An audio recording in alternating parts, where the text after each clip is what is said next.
This is Dr. Scott Smith, vocational counselor, and this is the third video and podcast in a series on the important topic of vocational rehabilitation. Today's topic is vital. Today's topic is setting a career goal or vocational goal. Setting a proper and functional vocational goal is necessary towards reduction of not only personal stress, but also for efficient financial management and consideration of personal time. It takes time to set up a career goal. It may be silly, but impractical to set up a trip out of town without an end goal or location in mind. You would not know if you needed to head north, south, east, or west. And indeed, you wouldn't even know if you got there or not. While vocational exploration is always valuable and particularly encouraged, ultimately a career goal must be established and clearly identified early on in the vocational process. Before establishing what you want to do or a specific occupation, you must initially determine how you want to get there. You need to establish direction. Similar to a trip, do you want to ride by train, plane, or automobile? In vocational rehabilitation, there's a similar concept called the vocational hierarchy. First, do you want to return to work in the same job with the same employer? In this circumstance, you may have incurred a short-term disability, enabling you to return to work with few modifications or accommodations, or you may already have the necessary assistive technology to perform the same job. Essentially, you have the skills to return to work, and furthermore, the employer is willing to hire you back. They're giving you an opportunity to return to the workforce. Second in the hierarchy, return to work with the same employer, but in this situation in a modified capacity. In this situation, you have a really good relationship with your employer, and your employer appreciates and acknowledges your skills. However, your previous position may not be available or cannot be modified to your present skills. In this situation, your job will change, but you have the skills and abilities to do something that matches your transferable skills. Now let's talk about the third step in the hierarchy. In this situation, you may return to work with a different employer, but same job. For the third place in this situation, you have an existing set of skills and you can continue to perform the same task, but your employer cannot offer you a position. Positively, you have the awareness and you have skills and requirements for an identified job. However, you'll be working with a new employer.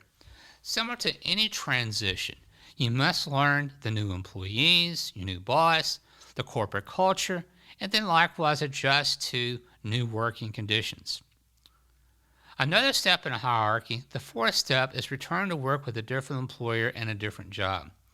When this happens, you have a set of transferable skills, but your employer cannot or will not offer another position, and you cannot return to work in the same job. Similar to any employment transition, you will undergo a learning period and you will need on-the-job training. With a disability, particularly with a newly acquired disability, it will be difficult or at least challenging to learn new skills, but also figure out how your disability will accommodate to the new workforce. Within the next step of the hierarchy, fifth, what we're talking about is job training. In this situation, a new employer may be identified that can train you to do a job. On-the-job training may last a variable amount of time. It may range from 3 months, 6 months, perhaps even longer.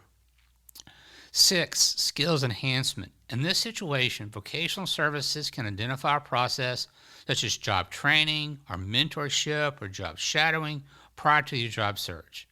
You have an identified job goal, but you do not have the skills to do the job with your existing skills. A job will not require advanced education and training, but you will need to acquire some skills. Through short-term retraining or mentorship or apprenticeship, you gain necessary skills to gain employment or at least an opportunity. In some situations, this may even be referenced as an internship. Next in the hierarchy, or the seventh step, this is retraining.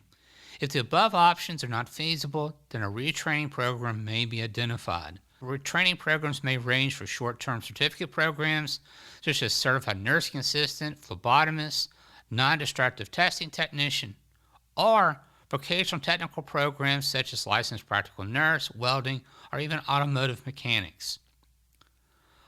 Across any vocational goal, several considerations must be evaluated.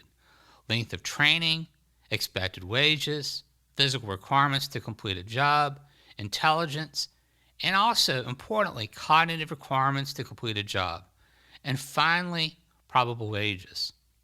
Lastly, and more important, you need to evaluate whether there is a market for your skills. Can you obtain employment when you graduate? Simply because a training program may be available does not mean that you will be employable after you graduate. And the same applies to any kind of mentorship. Next in this series, I will talk about vocational rehabilitation in high school. Be sure to listen to additional podcasts and also view further YouTube videos on this important topic. This is Dr. Scott Smith. I am confident that you have learned much about establishing a vocational goal. Lastly, it's important to understand your goal, not only short-term and long-term. What do you want to accomplish? What do you want to accomplish today, tomorrow, perhaps 2 or 3 years from now? Planning ahead is important towards understanding not only the education required, but also the steps needed for you to be successful. Without a good goal, without a good plan, you can't know whether or not you have accomplished your journey. Again, this is Dr. T. Scott Smith. Be sure to check out my website, www.strategy365consulting.com. Take care.